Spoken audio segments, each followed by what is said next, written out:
What's up, everybody? It's your boy Max Gallegos back here with another sports rant. Mike Malone got fired. The head coach of the Denver Nuggets. Longest tenure. Championship in 2023. Was fired on April 8th, 2025, along with the GM of the Denver Nuggets. I think this is insane. The playoffs are a week away. What are they doing? What's the strat? What's the strategy for the Denver Nuggets? I really have no idea. This is kind of out of left field. Um, for me, like as I saw it and I thought it was a meme. I thought it was a joke. It was probably the second craziest thing that has happened since because of since the Luca trade. Um, yeah, like I have no idea like why they would let go of him. I saw some things. There was some obviously some tension with the owner. The GM wanted Russ benched. The other Nuggets players did not like that Jokic and Jamal Murray got preferential treatment. Um, they also denied apparently a Michael Porter Jr. trade. This is all from the Yahoo Sports, so I don't know exactly how true of it. Take it with a grain of salt, but this is just from like what I've seen. I'm shocked. This was really out of left field, and they haven't been good. Like the Denver Nuggets have not been great this season, but they are still a playoff team. They still have the best player in the country. Nikola Jokic is playing the best basketball of his career. And to let go of a long tenured head coach right before the playoffs, like it's insane. Like I would get it if like they went to the playoffs, they lost, and then they fired him. But just right out of the blue, out of nowhere, is wild. So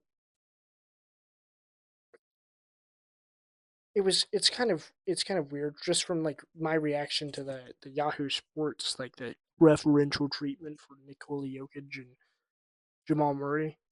That's bad. Like that's NBA basketball at the end of the day. Like yeah, the stars are gonna get more attention. They're gonna get the rock.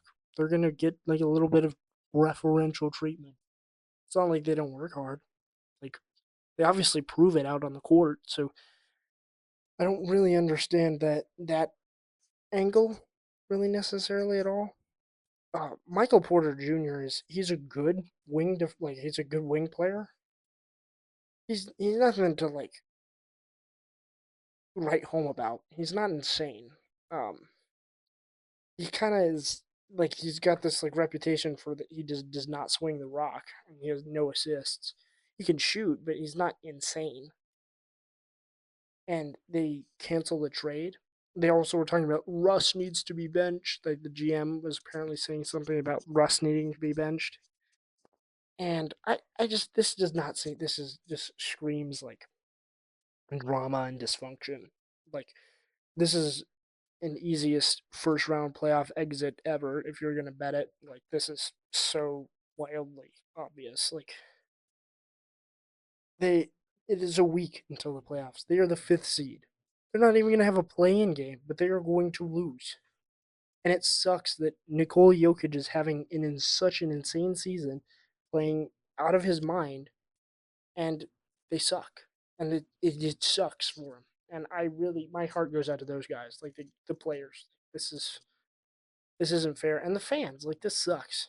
Like you don't want any of this to happen. Like I'm a Suns, like a Suns fan, like a Devin Booker Suns fan, and this season has been just like boring.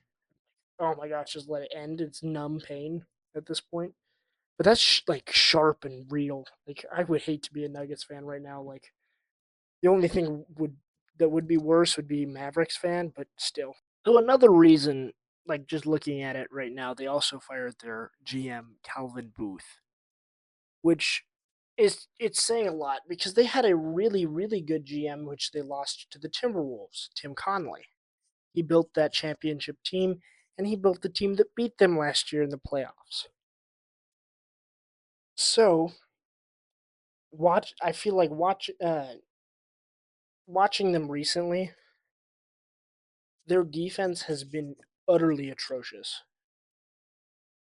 Nikola Jokic has been like that's it. If there's a flaw in Jokic's game, it is the fact that he is limited defensively. He's not great in drop coverage. He's not great um, in high screen and roll actions and defending that. And he's just, it's been a rough going for sure. But like firing Mike Malone, firing Calvin, like I would understand the Calvin Booth firing because he has missed a lot. They weren't able to retain like KCP, these key pieces that were the reason that they won a championship in 2023. But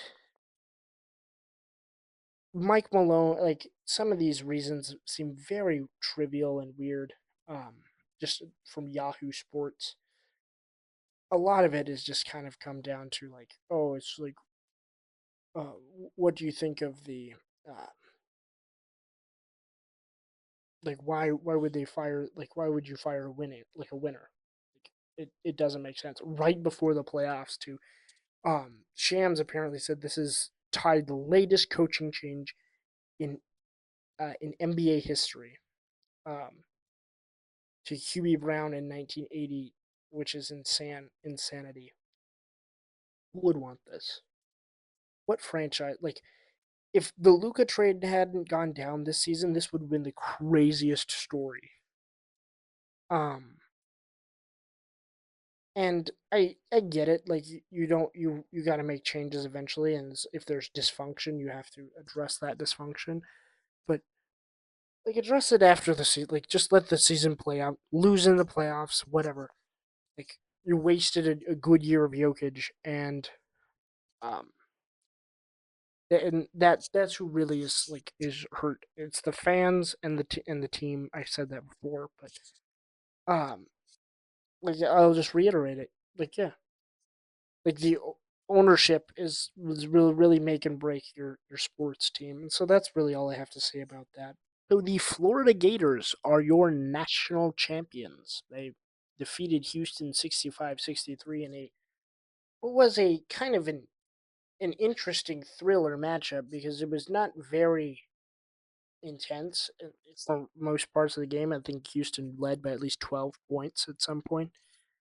And it felt like a lot like the Duke Houston game, which was very similar, which I will talk about a little bit. But where Houston was in, like, if you look at like the line, it was like probability of a victory is like Houston from start to the very end. It was like, oh yeah, like they were most likely going to win the game. Almost a 97% chance at one point, and they just fumbled it away just because they weren't able to match the Florida Gators offense. Just kind of like how they did that same thing to Duke, or Duke at the end of the game just couldn't inbound the ball.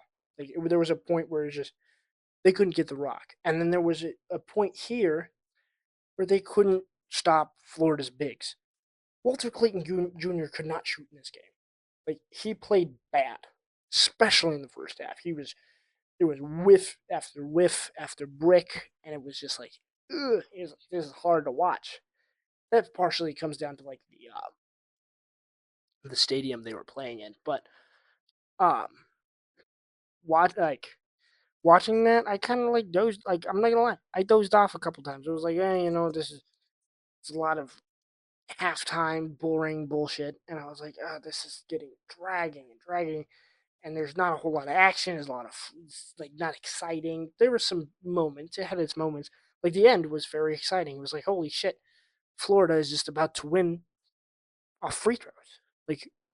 Like making your free throws and then getting back down. It's just it was very fundamental. This whole tournament felt very fundamentally sound and it felt very chalky, but I kind of liked it. I had a good time.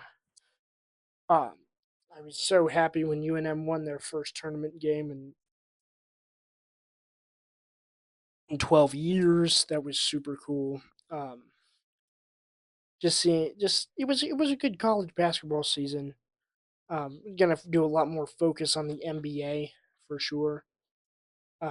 So stay tuned for that stuff. We're gonna do all NBA playoffs. But yeah, Florida is your national champion. That was exciting.